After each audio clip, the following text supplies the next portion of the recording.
doing some burgers. So this is a piece of a rump roast, or not a piece of, this is a rump roast, and I've got some coyote and some deer. With this kind of recipe, you can substitute the coyote for pretty much any meat. I don't know, armadillo, goat, sometimes raccoon, whatever I have that's ground meat, I'll just throw that in. You want to mix it about 75% whatever ground meat you have, and then I like to take from these rump roasts that bottom piece of fat and cut that up and grind it up to mix in with it. Coyote is a very lean meat, and deer is a very lean meat, so you need to add in some kind of fat as a way to kind of bind everything together. So we'll go through that in just a minute, but first we're going to be taking just the fat off of this roast. I am going to trim like this little middle section. You can kind of see right here, you got that fat line that comes up. We're going to be using this part of the meat to make beef jerky, which will be in a different video, but we're going to be taking the fatty pieces, cutting it up, throwing it in the grinder, and mixing it with our other meats.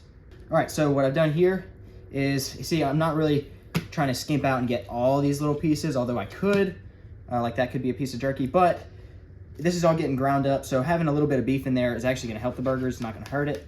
So I might trim off a few pieces to put in for jerky, but this is my jerky meat, and this is my fatty meat that I'm going to cut up and put in the grinder.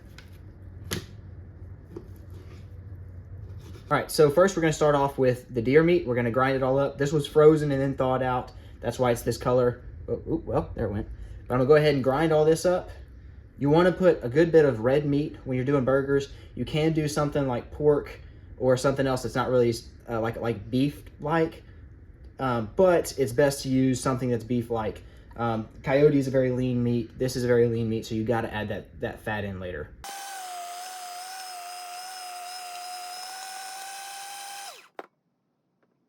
So this right here, look down here. This is about a pound of deer.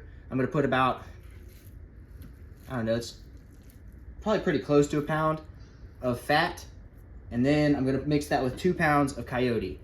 And then that's going to be the meat that we put into our burgers. And then we're going to add some other ingredients as well.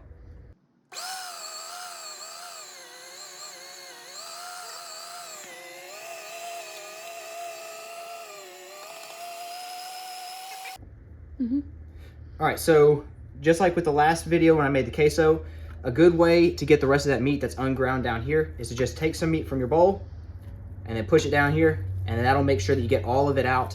That way when you take this thing out, it's nothing but ground meat in there. You're not missing chunks that you got to worry about later.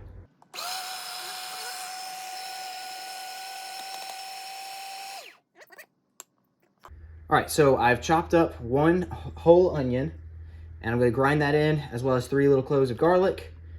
And then that's going to go in to mix as well. We have this, so we have the jalapeno from the queso. I'm probably going to put this whole block, I'm going to defrost it and put that in there as well. And we're going to go ahead and grind all this up. Now, the key to getting a good consistency for your burgers is not over mixing them so much. That's why I kind of still have it all separate. I'm not going to mix it until I have all the ingredients in this bowl. So let's go ahead and grind all this up.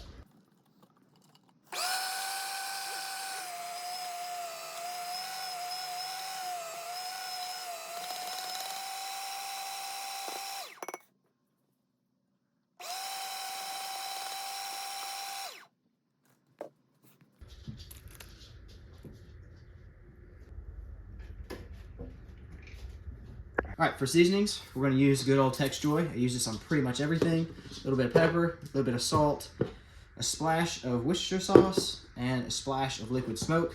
Then we're going to just mix everything together to make it uniform. Now, I swear by this Tex-Joy stuff. It is great on everything. And give that a nice little coating. A little bit of pepper. I don't ever really measure anything. A little bit of salt. You want just kind of a little splash of liquid smoke, not too much. And then a little bit of Worcestershire sauce. Now we're going to mix all of this up as quickly as possible. And once it's all uniform, then it'll be ready to make into patties. I did wash my hands before this. You want to make sure you get all the fat mixed together. You want to make sure you get the jalapenos mixed together. You want this to be as uniform as possible. I go with the twisty method. Then I'll kind of fold it in on itself. Boy, this bowl is not wanting to go with me. The onions are about making me cry. There's a whole piece of onion right there.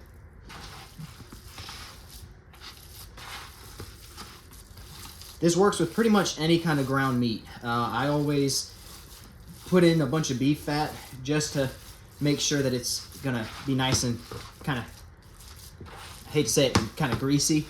It kind of helps it stay together. So I think I'm getting close. I use the old kitty cat method. Oh, goodness, I got more peppers. You don't want to take a bite and have nothing but peppers. All right, I would say we're getting somewhere around the consistency that I want it. You want it to be somewhat like a dough where you can make it into a patty.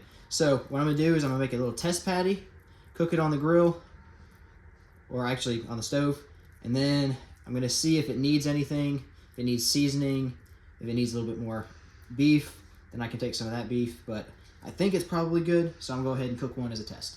Set it on the pan. I'm gonna wait for the pan to get hot, and the grease should naturally keep it nonstick, and this is a nonstick pot, so I don't worry about spraying it with any spray butter or putting butter in the bottom of it. I just kind of leave it like that.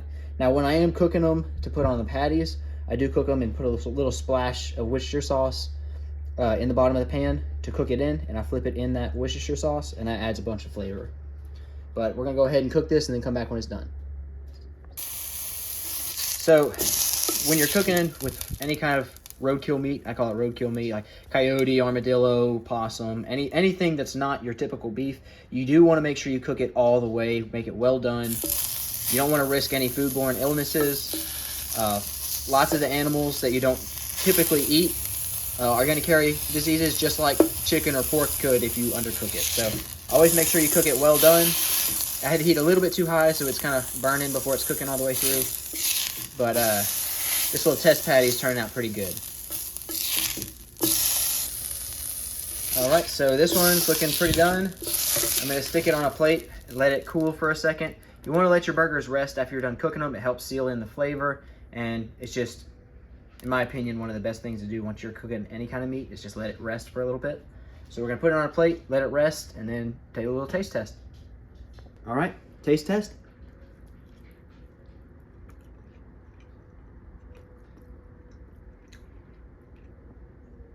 Oh yeah, it's got a good bit of kick to it.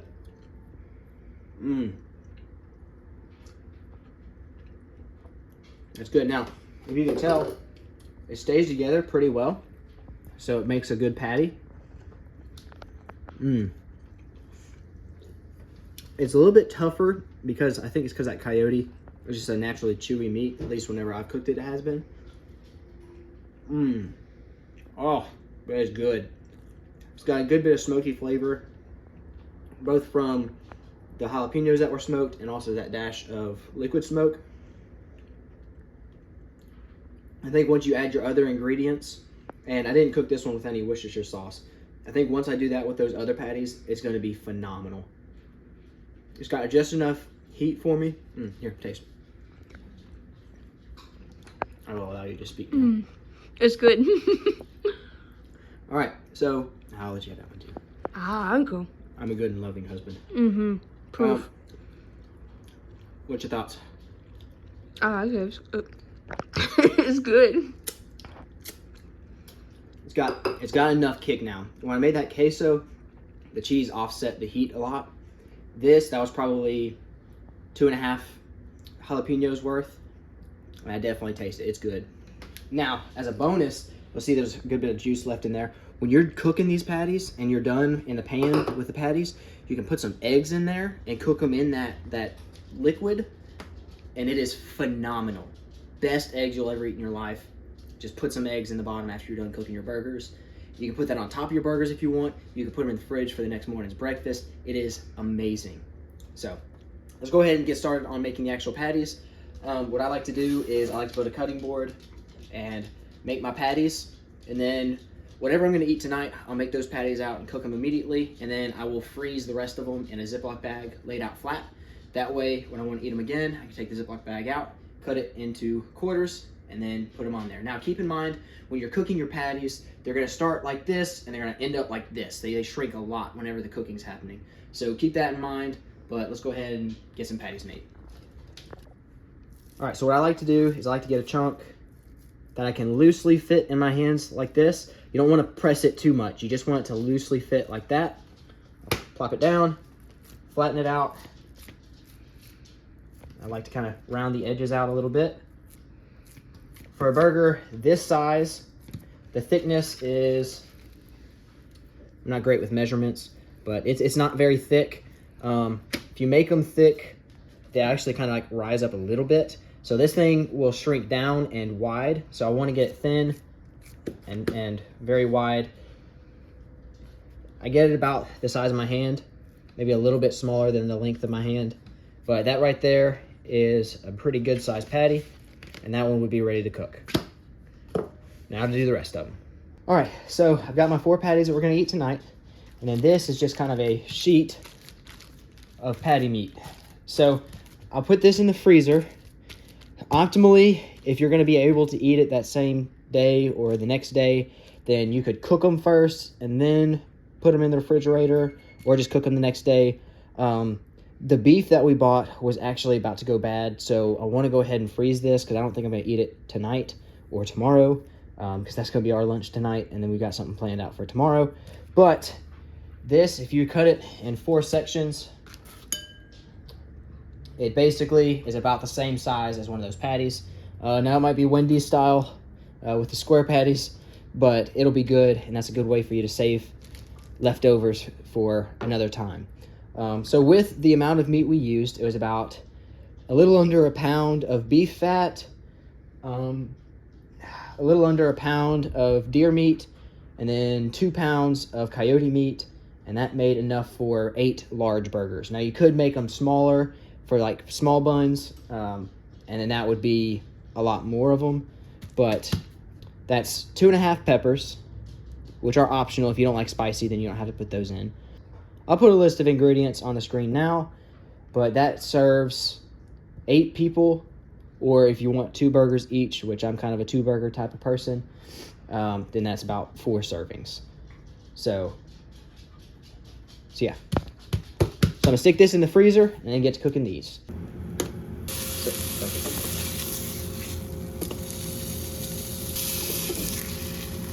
Watch out. Right here. And while the buns are cooking, I'm gonna fold this up in some tin foil and put it in the microwave with the other ones. All right, so my lovely wife made these homemade rolls. So we're gonna cut them up for, ooh, hot. We're gonna cut these up for our hamburgers, and then we're gonna go ahead and serve them up. All right, so now that they're ready, I'm gonna take them. The patties turned out really well. The patties are a little bit bigger than the rolls. Oh, that juice right there, I'm not letting that go to waste. Pour that over the top. Oh, that's good. And then we still have some coyote queso left, so we're gonna go ahead and put that as our cheese on top. Ooh, yeah. Put the bun. Oop, I did that upside down. That's all right. And voila. Time to dig in.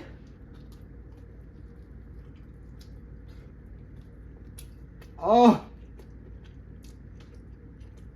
Oh yeah. That queso brought it home. Oh. Oh my gosh, that is good. Again, I forgot to put the Worcestershire whenever I was cooking it, but that queso is bringing it. Oh my goodness. Anyways, guys, I'm gonna chow down on this. I'll catch you guys next time. As always, Jesus loves you. I love you. And have a great day.